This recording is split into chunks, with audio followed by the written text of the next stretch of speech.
Lepo zdrav in dobrodošli na še enem liveu Kripto dnevno. To je live, ki ga imamo vsak dan ob 9. zjutraj na Patreonu, in če se mi želite pridružiti tudi tam, in če to spremljate kasneje preko YouTubea, so povezave spodaj v opisu in pri petem komentarju. Poleg tega pa, če spremljate preko YouTubea, se ne pozabite naročiti, da ne boste kakšnega posnetka tega livea zamudili. In priporočam se tudi za kakšen všeček. Seveda, če vam je to všeč, in pa da tudi dodatno požene algoritem. Danes je ponedeljek, 25. maj, in v svetu kriptovalut smo mi imeli kar krvav vikend. Čeprav smo se, krvav, volatilen, smo se tudi kar lepo nazaj pobrali. Zdaj tukaj imamo 15-minutni časovni interval, ki je izredno cikcakast, in ga bomo pustili, ne bomo ga pustili ravno na miru. Tukaj lahko vidimo, da se mi zdaj lepo pobiramo, in ogromno se je začelo nabirati tudi stav na padec, kar bi lahko pomenilo tudi nadaljevanje rasti. In ena izmed možnosti zdaj, kar se tiče te meje, na okoli 78.000, ki jo imamo označeno, je, da mi naredimo tudi tukaj narobe obrnjeni Head and Shoulders, ampak to je trenutno samo špekulacija, bo treba spremljati še skozi teden, kako se bomo mi gibali, kar se Bitcoina tiče. Tukaj na 4-urnem časovnem intervalu, tukaj je slika zdaj že malo bolj jasna, samo malo bomo dali tole stran. Tukaj pa imamo tole padajočo linijo. Prej smo imeli kanal, ki smo ga izgubili, ampak tale linija se očitno še vedno kar lepo drži, in zdaj biki vztrajno udarjajo ob njo. In bo treba počakati in videti, če jo bomo mi nazaj osvojili. Seveda, tudi tukaj je zdaj možnost, da mi naredimo en narobe obrnjeni Head and Shoulders. To je seveda špekulacija, ampak bomo videli, če se bo to dejansko zdaj izvršilo. To bi pomenilo, da bi od te meje lahko dobili zdaj še eno zavrnitev, naredimo še ta drugo ramo in potem končno prebijemo. Bomo videli, če se bo tako izvršilo. Predsejkrat se je tudi zgodilo, da smo že kar pri ta drugem poskusu kar presekali tole linijo in potem šli naprej gor.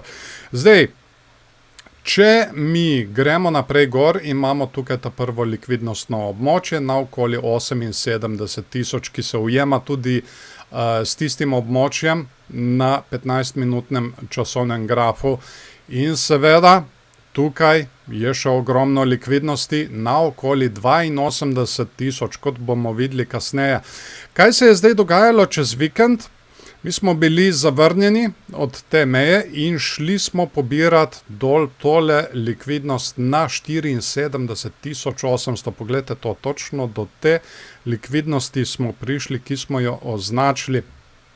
Zdaj, obstaja tudi nevarnost ob zavrnitvi od tele padajoče linije, da mi gremo pobirati še tole likvidnost tukaj, na okoli 73.600.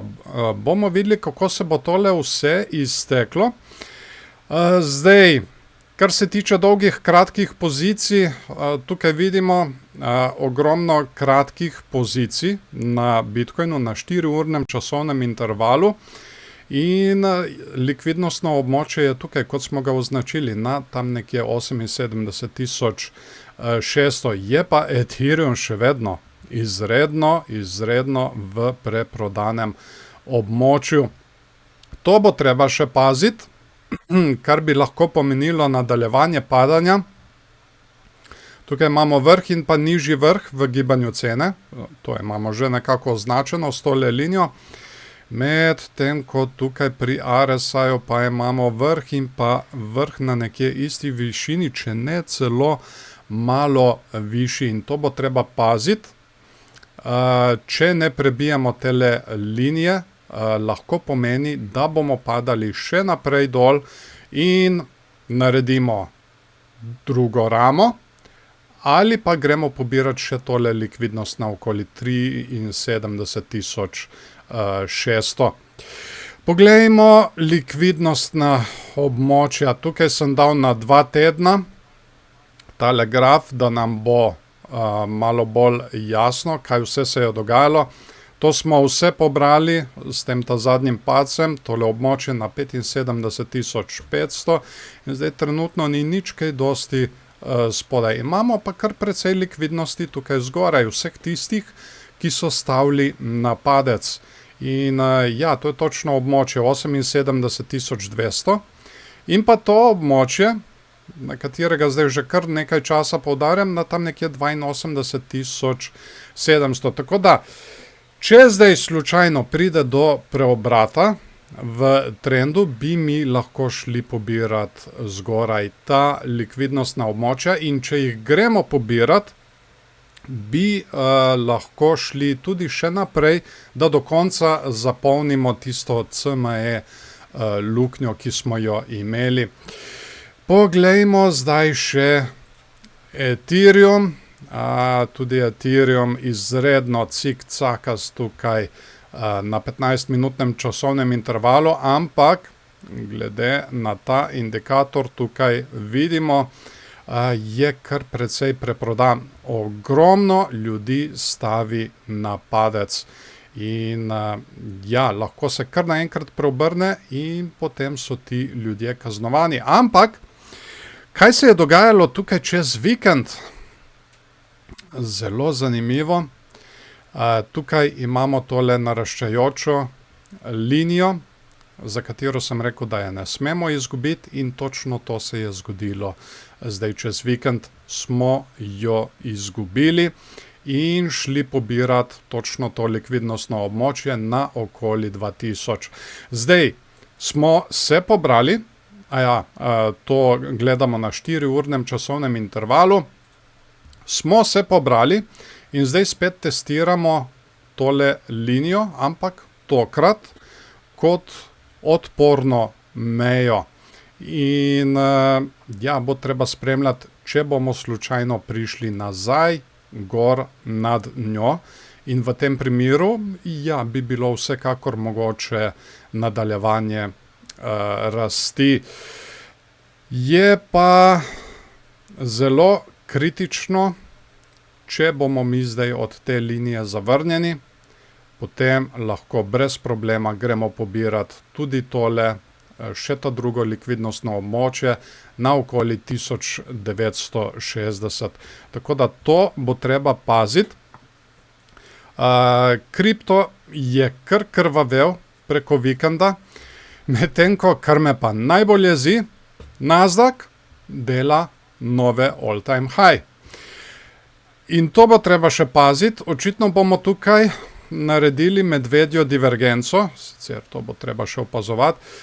Tukaj imamo dnevni časovni interval in ja, to bo, imamo že višji vrh, sicer to bo treba še potrditi, medtem ko tukaj se počasi dela nižji vrh. Ampak kot sem rekel, to bo treba spremljati in pa potrditi. Zdaj, če bo prišla tale medvedja divergenca do izraza, potem lahko gremo testirati tole območje tukaj na okoli 27.000, kjer je zgornja meja tegale kanala, ki smo ga držali kar precej časa. In če pridemo mi to testirati, potem bi lahko to pomenilo kar precej krvavenja za kriptovalute. Samo spomnite se tukaj ob tem manjšem popravku, kaj se je dogajalo s kriptovalutami. Tako da to bo treba kar precej paziti.